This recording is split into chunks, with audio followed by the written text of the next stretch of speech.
Hey everybody, it's Michael. So yeah, now I'm looking back at my Search for the Worst video, which actually is set up as a prequel to the Fat Slags review. So yeah, just doing another commentary on this. This was, as you know, my 150 subscriber special. So I wanted to do a fun little video, like, a story-based video, which beforehand I hadn't done in a little while, but I have fun with these kind of story-based videos. I mean, the problem is my writing hasn't been very strong with this, which is why I haven't really done it very often. Um, the reason for that is because when I make videos, I always feel like I'm pressured for time, so sometimes proofreading it isn't really an option. I mean, back at my previous college, I would always have somebody looking it over with me, so that time I didn't have this luxury. So, yeah, this is the setup, and then meanwhile, at someone named Joe's house. Okay, that guy right there is one of my good friends, Joe. Um, Unfortunately, his family had an issue with us filming in their house, so right now this is actually a section of John's house, and John's family was okay with us filming there, and Joe was there too. So unfortunately, Joe and John, they used to be friends, but they had like a like a falling out, and they haven't talked to each other since, unfortunately. So how this is set up is Joe and Francois are good buddies, and Joe is setting up a party and wants Francois to invite as many people as he can, including Jason, so I guess that confirms that Joe and Jason somehow know each other. And, okay, this is the other half of John's house, which, as you'll notice, looks substantially different because in his, television room, it's all rustic looking and with wooden beams and stuff. It's really cool. So, um, yeah, there's John, of course, on the right, and Jason, who we soon find out here that is actually, well, not so much a friend of John's, but John is kind of keeping him connected with drugs and stuff. So, oh yeah, so a thing with John's main motive that I feel bad that I never really fully explained to make clear is that the reason why he is like that is because his family made him grow up on lazy, cheap, crappy movies and nothing good. So it's like his character never saw The Lion King or Beauty and the Beast or anything like that, and just grew up on garbage. And it kind of shaped him to be kind of a angry, resentful person. So now, um, he wants Fat Slags to sort of get petty revenge on the world by forcing him to watch a crappy movie. Um, so yeah, apparently everyone wants this movie, and so M Crew Dude here goes to FYE to find it. Okay, so now we're at the FYE at the Emerald Square Mall in Attleboro, and they were okay with us filming there. I asked for permission first, and they were okay with that. So right now, the guy pretending to be an employee is, of course, John's voice, and there goes Joe walking off with it. Um, One slight discrepancy I was not exactly sure of and just kind of lazily threw together was how I was able to track him down using the receipt. Um, at first, I thought it was like, okay, could I find somebody if it's like, um, they use a rewards program and that their information's on the card? But then I thought, now wait, a service would be very protective of their client's identity and personal history. So it's like, screw it, I'm just gonna pretend he wrote his name on it or something stupid like that. So yeah, this is how like M. Crew Dude learns that Joe is holding a party, and okay, this is actually my house, but like I said, Joe didn't want us filming, so I'm pretending it's Joe's house. I mean, if you're really familiar with how my house looks, then you'll recognize the living room, or at least how it looks from different perspectives. And of course, I use that flashing light effect from my Game Your Video app. Unfortunately, when I try doing that with Vismado, it ends up making the video look really choppy. And now M Crew Dude accidentally spilled water on Francois. I really did spill water on myself to make it look that way, but unfortunately you can't really see it in the video with the flashing lights and stuff. And so now what's funny is that Francois angrily challenges M. Crew to a dance battle, which is a scene that I was really looking forward to because it would have been hilarious just to have both of these characters dance. And Jason is talking to Joe off screen. Of course, Joe's not really there, so I mean he does show up later on, but that's like in another segment of John's house that I try to play off as his. And yeah, so right now I'm playing a track from my phone, and this was before I really knew how to get it to play through the microphone, because embarrassed to say I didn't really know where the microphone on the iPad was, so that's why the track doesn't sound as good as it could. And so I believe it was like when I'm doing these goofy dance scenes, is it was like maybe 6 or 7 like back to back scenes of them just like dancing. Um, so it was kind of funny. Okay, so yeah, as you can see, that's like the second half of it. I'm just like doing some like goofy move there, and yeah, what's kind of weird is that it looks kind of blurry.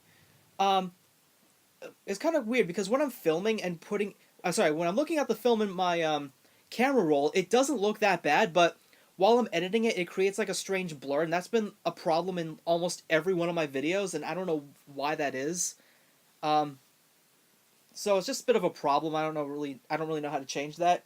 Okay, so Jason is taking advantage of the distraction by sneaking upstairs and stealing the DVD. And well, I'm aware that it would have gotten boring if it was just them dancing the whole time, so I decided to just throw this in.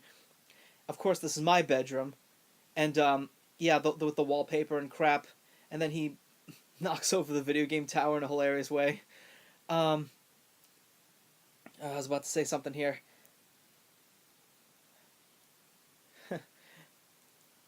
So yeah, I mean, like in terms of how this is supposed to be canon, like this is actually after the introduction of Threefer and Gary.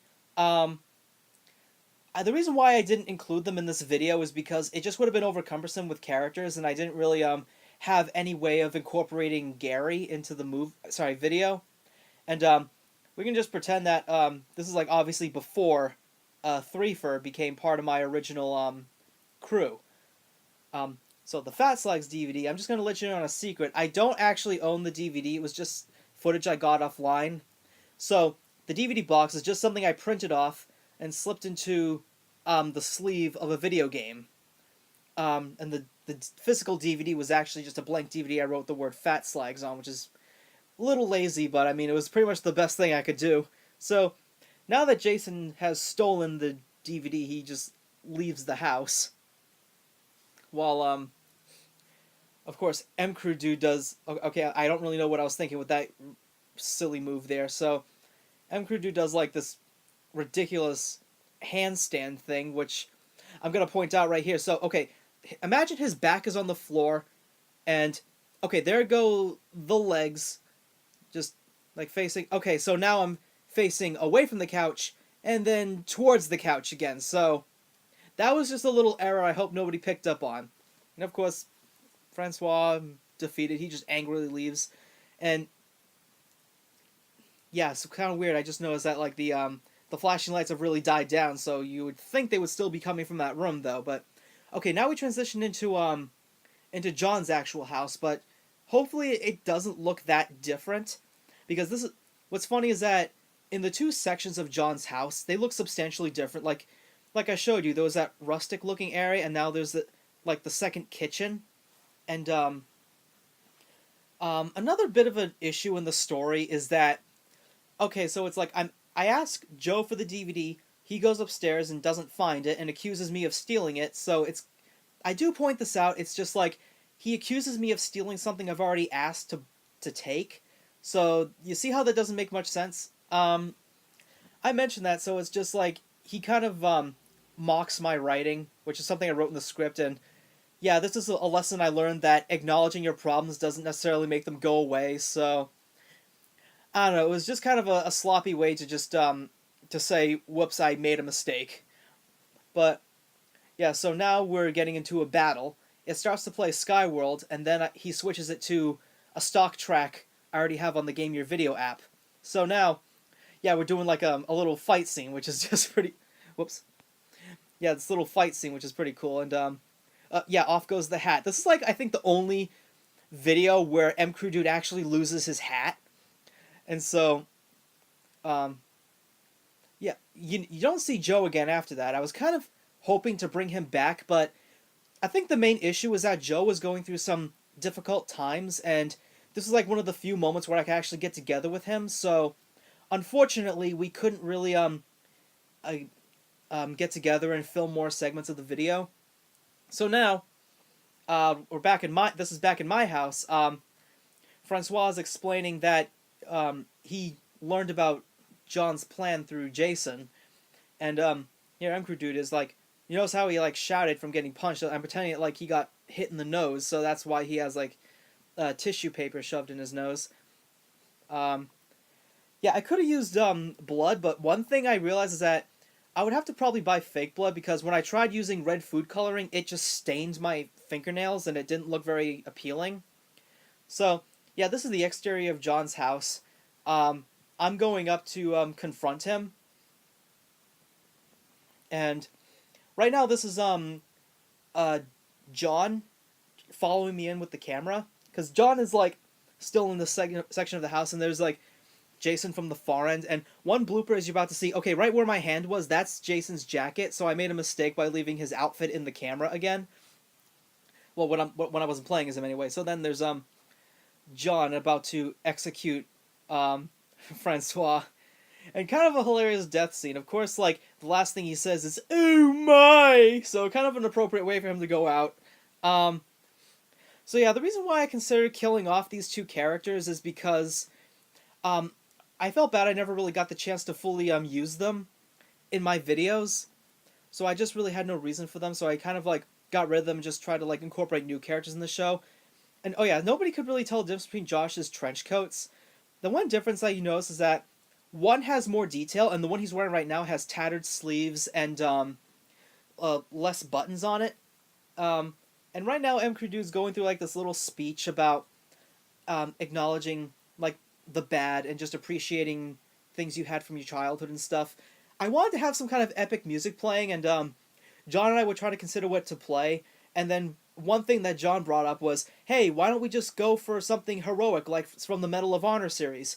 I never played Medal of Honor, so it's like, all right. So I just looked it up on iTunes, and we looked through the track list, and I just selected one. I was like, okay, I'm gonna put this in my video. So that's kind of how it went. It was pretty funny, and it did pay off. And then John just goes, nope, and then punches me. So that's how the fight begins, and that's when the song Skyworld from Two Steps of Hell starts to play. And this was a pretty difficult fight scene to choreograph. Um, so yeah, because it took us quite a long time to piece this together, and it was a bit really frustrating, but we managed to get it together. And oh, the fight briefly stops when John's father interrupts the battle. That is John's actual father. His name's Robert. He's a pretty cool guy. Um, and then yeah, one thing is that he didn't finish the line, so that's why I had to cut and just start again. One thing I also did pick up on is John would have kicked me into where Robert was just standing, so that's kind of the one issue. But of course, we never see Robert again, so it didn't really matter. Alright, so this is where I defeat John, and the guy who's holding the camera right now was actually his friend named Congo, who just briefly came over just to hang out. So I'm glad that Congo was able to help out just for that one segment. And let me tell you, John was definitely relieved we finally finished that battle. And here we have Jason dying from an overdose when he tried to smoke the DVD, like however that works, just to be funny, because it's like, um, apparently he was trying to get like a high off of a DVD, but since Fat Slags is like an evil cursed DVD, it ended up killing him. Um, so yeah, I mean, some people actually thought these two characters were really funny, but it's like there's so much I really could have done with them, but I just never really had the opportunity to take full advantage of this because I'm a very busy person, so I always have like stuff to do. So I'm just a one guy crew, you know. So right now I'm in John's bedroom. I'm trying to play the DVD on a PS4, which I acknowledge doesn't really work. Just kind of stupid, but it's whatever. So yeah, this is the time when I do a Fat Slags review in John's bedroom. So now, right now, I just cut to the end of the Fat Slags review just to show you the final clip. Um, so yeah, I start using a jittery effect as the DVD tries to kill me. As you briefly saw, the television wasn't even on, so it's like, yeah. So imagine like I shut the TV off and like the DVD then came alive. The track that's playing is from Uncharted 3. I thought it was very appropriate and intense, and then, okay, this is John's favorite part. He gets to smash the living hell out of the DVD, so yeah, he really enjoyed that. Um, so he pretty much knows the review that I just did, so presumably he just woke up at some point after being unconscious and just kind of watched me. So just a brief explanation as to how that happened. And so he realizes the error of his ways, but I still have to send him to prison for his various crimes and stuff. Um, the thing is, John never exactly made a return. Well, in reality, or or a character form, he never really made a reappearance in the videos. I may try to get that done if I can, but I'm just not sure at this point because I have a few videos that I do want to get done, and I've already finished most of it. So one little blooper is that all of a sudden we switched positions, and then John just like switched for a second there just because he didn't finish the line, so I had to like take out a small clip when he had to look at the script again. And so um, right now I'm playing the song Vegas Lights from Panic at the Disco. I really like this song. It's pretty cool. I bought that off iTunes one day, and then this is as the credits roll. Kind of a unique form of the credits where it's like it's not against the black screen. It's just like actual footage.